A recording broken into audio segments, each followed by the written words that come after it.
बिस्मिल्लाहिर्रहमानिर्रहीम। अस्सलाम वालेकुम नाज़रीन, आप यूट्यूब चैनल देख रहे हैं। मैं इमरान खान हूँ। लोगों को बहुत ही मारा है इन्होंने। अडियाला के बाहर से अब तक सैकड़ों गिरफ्तारियां हो चुकी हैं। सिर्फ रावलपिंडी डिवीजन में हज़ारों गिरफ्तारियां हो चुकी हैं। तो लोगों के लिए बड़ा मुश्किल होता है, लेकिन इसके बावजूद लोग निकल कर आ जाते हैं। दूसरा नाज़रीन, सारे के सारे तज्जियाकार और हुकूमती अरकान ये रल मिल के सारे सुहेल अफरीदी को पै गए। इससे एक बात तो साबित हुई, तो कराची में सुहेल अफरीदी ने जो भी किया अपने साथियों के साथ मिलकर, या कराची ने जिस किस्म का रिस्पॉन्ड किया है, उसने हुकूमत की और हुकूमत को चलाने वालों की और उनके हैंडलर्स की नींदें हराम की है। तो मैंने आपको जैसे कि कल बताया था कि इन्होंने एक मीटिंग की फौरी तौर पे, और मीटिंग में तय किया कि सुहेल अफरीदी को दीवार से लगाया जाए, कराची की उनकी कामयाबी को बिल्कुल कामयाबी ना बनने दिया जाए और नए इशू की तरफ मामला मोड़ा जाए। तो सुहेल अफरीदी के चंद स्टेटमेंट्स को लेकर उसको सियाको सबाक से हटाकर उसके असल मानी कहीं और रह गए, और इन्होंने तज्जियाकारों के जरिए से, मीडिया के जरिए से, और ये काम मिलिट्री एस्टेब्लिशमेंट ने करवाया, और चंद दानिश्वरों के जरिए से इन्होंने इसको एक अलग शक्ल दे दी। वज़रा आ गए, उन्होंने आके उसके ऊपर प्रेस कॉन्फ्रेंसें शुरू कर दी और रोला डाल दिया, जनाब ये तो पाकिस्तान के दुश्मन है, ये तो दहशतगर्द हैं, ये वो है। देखिए, ये पाकिस्तान तहरीक इंसाफ को टीटीपी के साथ जोड़ते हैं कि पीटीआई और टीटीपी ये कहते हैं जनाब कि ये कोई एक ही चीज है।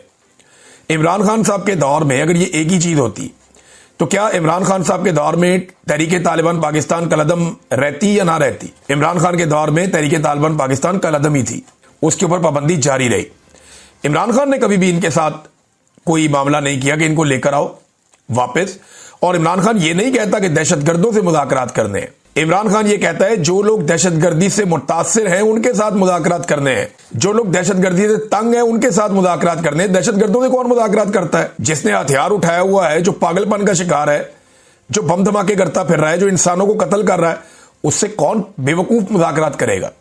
भाई, मुज़ाकरात तो होते हैं उनके साथ जो दहशतगर्दी से मुतासिर हो रहे हैं, जो स्टेक होल्डर्स हैं, उनके साथ मुज़ाकरात होते हैं, और ये मुज़ाकरात होने चाहिए। इसमें तमाम मकातब फिक्र के लोगों को और तमाम स्टेक होल्डर्स को एक साथ बैठाना चाहिए, जैसा कि सुहेल अफरीदी ने बैठाया था। एक जरगा किया था जिससे बड़ी खबरें निकल कर आई थी, और वो इन्होंने जो जरगे की तफसीलात हैं वो हुकूमत के साथ शेयर भी की, लेकिन अभी तक किसी के कान पे जूं तक नहीं रेंगी। सुहेल अफरीदी अगर 2 दिन पंजाब में आ जाता है या 3 दिन कराची में चला जाता है तो पाकिस्तान के मीडिया पर रोला पड़ जाता है कि जनाब खैबर पख्तूनख्वा में छोड़ के, भाई वहां काबीना काम कर रही है, वहां सिस्टम काम कर रहा है। एक वजीर आला ज्यादा टाइम अपने सूबे में गुजारता है, वहां काम करता है। एक दिन का कुछ हिस्सा कभी कभी वो आकर अडियाला जेल के बाहर खड़ा हो जाता है कि मेरी मुलाकात का दिन है, मेरी मुलाकात करवाओ। इसके बाद 2 दिन ये शख्स पंजाब में गया और 3 दिन ये शख्स कराची में गया। तो रोला इन्होंने ऐसे डाल दिया जैसे कि पता नहीं क्या हो गया। हालांकि दूसरी तरफ जो टिकटॉकर है वो एक एयरफोर्स का तैयारा लेती है, और एयरफोर्स का जो तैयारा खसूसी परवाज है उसके जरिए से अपने बच्चे, दमाद, मुलाजम, रिश्तेदार, मेकअप आर्टिस्ट, वो पता नहीं कौन कौन सारे पकड़ के, कभी जापान, कभी जनाब कौन सा मुल्क, कभी सेंट्रल एशिया, कभी मिडल ईस्ट, कभी यूरोप, कभी लंदन, कभी लैटिन अमेरिका। इनकी तो ब्रेकें ही नहीं लग रही, जहाज का रिक्शा बना के रख दिया है।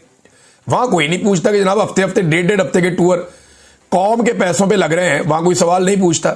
दूसरी तरफ एक वजीर आला इकोनॉमी क्लास में अपने खर्चे पे जाता है एक और सूबे में, और वहां जाके एक पॉलिटिकल मूव करता है, पाकिस्तानियों को निजात दिलाने की कोशिश करता है। जो पाकिस्तान में इस वक्त जबर, जुल्म और फस्तायत हो रही, जो एक जाली मैंडेट पे हुकूमत बिठाई हुई है, उसके खिलाफ जब वो आवाज उठाता है तो उसके ऊपर सारा मीडिया चीखता है, बोलता है। लेकिन दूसरी तरफ जब राजकुमारी जाती है पूरा पूरा टब्बर लेके, मुलाजमों को लेके, खादमाओं को लेकर, और वो दुनिया के कई मुल्कों में जा चुकी है अब तक, और कई कई दिन के टूर्स, हफ्ते हफ्ते, 1.5 हफ्ते के टूर्स करके आती है, तब कोई सवाल ही नहीं पूछता, तब कोई बात ही नहीं करता। वो अपने साथ चीफ सेक्रेटरी को भी ले जाती है सामान उठाने के लिए। वो चीफ सेक्रेटरी बेचारा पीछे पीछे मुलाजमों की तरह फिर रहा होता है, वहां कोई सवाल नहीं उठाता। यहां जनाब सारे सवाल उठा रहे हैं। हालांकि वो चीफ सेक्रेटरी को भी छोड़ के गया, आईजी को भी छोड़ के गया, सारे ब्यूरोक्रेट को छोड़ के गया कि जनाब आप अपना काम करते रहें।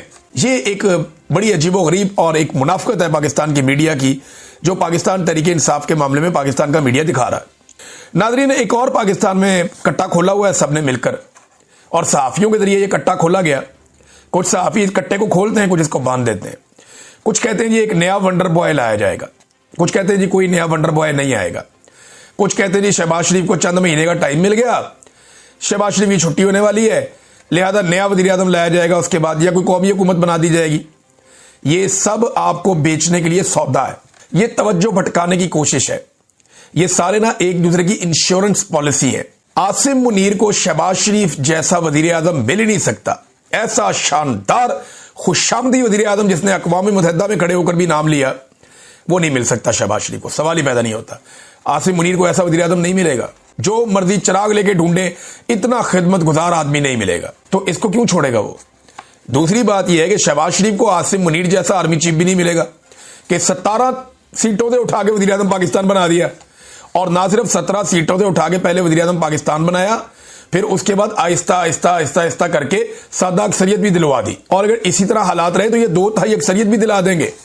तो शहबाज शरीफ को ऐसा, ये एक दूसरे की इंश्योरेंस पॉलिसी है, ये एक दूसरे के बगैर सांस भी नहीं ले सकते, क्योंकि इन सबको डर है कि इमरान खान और इमरान खान का क्राउड इनको खा जाएगा। तो इमरान खान से बचना है तो इन्होंने एक दूसरे के पीछे छुपना है।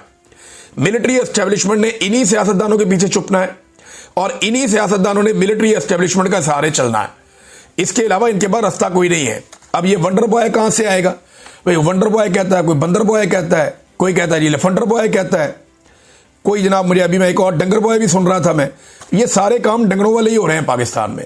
ये जोन सा मर्जी बॉय ले, पाकिस्तान नहीं चलना है इनसे। ये अगर पैसे मांग तांग के इकट्ठे भी कर लेंगे ना, अवाम को पीस के, अवाम का खून और पसीना निचोड़ के, ये पैसा छीन के इकट्ठा भी कर लेंगे ना, तो ये पाकिस्तान को आगे नहीं बढ़ा पाएंगे। उसकी वजह यह है कि पाकिस्तानी जो हैं वो ये नियत कर चुके हैं कि इनके साथ नहीं चलना हमने। पाकिस्तानियों को ये शक्ल ही पसंद नहीं है। जब पाकिस्तानियों को ये लोग पसंद ही नहीं है, पाकिस्तानियों ने इन्हें रिजेक्ट किया हुआ है। थोड़े दिन पहले मैंने आसिम मुनीर को और इमरान खान साहब का एक सर्वे करवाया था।